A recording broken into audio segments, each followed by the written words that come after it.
du skal etterpå da? Jeg vet ikke, jeg har ingen planer. Kom bort hit da. Blir du med, eller? Nei, ikke nå. Ok. Etter skolen. Ja, jeg vet det var så kult. Ja. Vi spør om den vil komme bort da. Ja. Finne på noe? Ikke nå, må gå. Ja. Ok. Ja, greit. Ha det.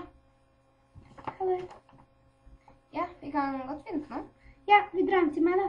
Ja, Dette gjentar seg gang på gang. 4 måneder senere.